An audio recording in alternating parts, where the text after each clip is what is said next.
Bapak Ibu, saudara yang dikasihi oleh Tuhan Yesus Kristus, kita berjumpa kembali dalam program I5 Immanuel 5 Minutes bersama saya, Pendeta Esra Sudarsono. Terimalah salam dari kami, damai di hati, tekun bersekutu, dan tangguh melayani. Firman Tuhan pada hari ini kita baca dari kitab Yeskiel, pasalnya yang ke-11, ayatnya yang ke-14 sampai ayatnya yang ke-25, dengan tema kerinduan. Rindu.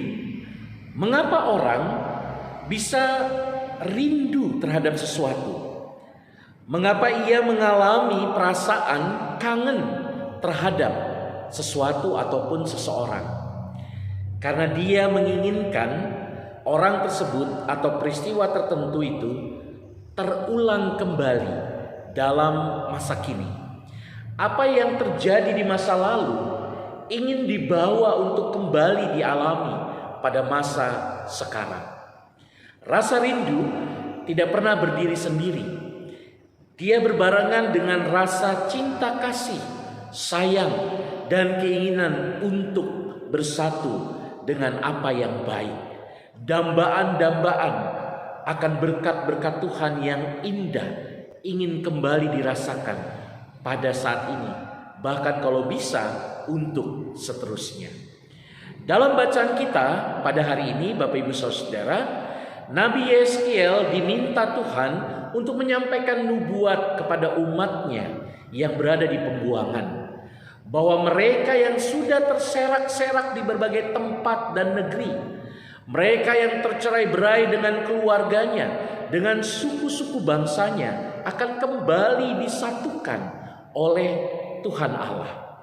Akan tiba masanya di mana Tuhan kembali akan mengumpulkan mereka di dalam satu wadah, satu tempat, yaitu Yerusalem yang baru, yang kemudian Tuhan Allah katakan, Bapak Ibu Saudara, pada ayatnya yang ke-19 dan ayatnya yang ke-20. Aku akan memberikan mereka hati yang lain dan roh yang baru di dalam batin mereka. Juga aku akan menjauhkan dari tubuh mereka hati yang keras dan memberikan mereka hati yang taat. Ayat 20, supaya mereka hidup menurut segala ketetapanku dan peraturan-peraturanku dengan setia. Maka mereka akan menjadi umatku dan aku akan menjadi Allah mereka. Haleluya, sungguh indah ayat ini. Perasaan orang yang berada dalam pembuangan, mereka akan merasa sepi, sendiri, tertekan.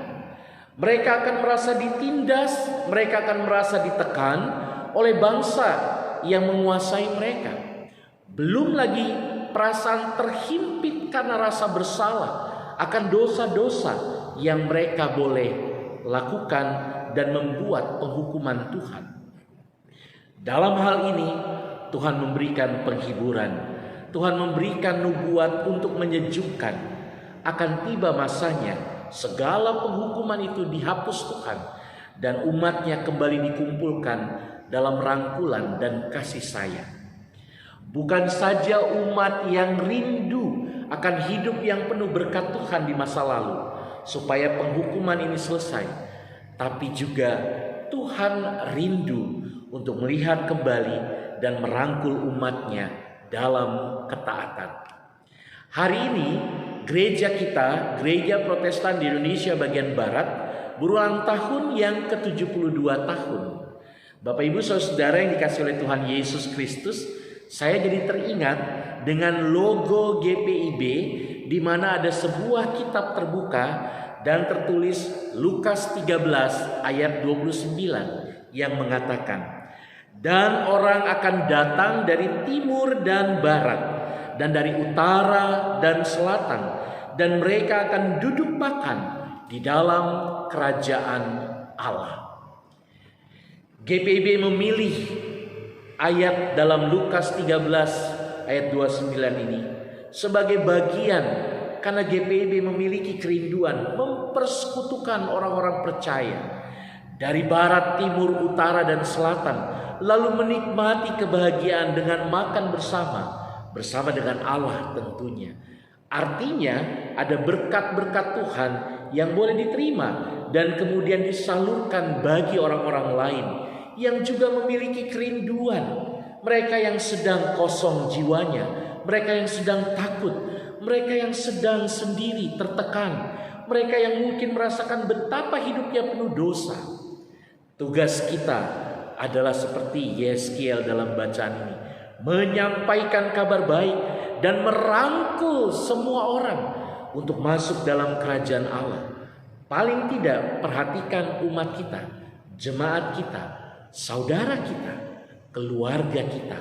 Sudahkah mereka mengalami sukacita duduk makan bersama kita? Dan dengan Tuhan, sudahkah kita merangkul banyak orang dari utara, timur, barat, dan selatan untuk bersama-sama bergandengan tangan membangun persekutuan jemaat? Dirgahayu GPIB, maju terus umat Tuhan. Tuhan memberkati.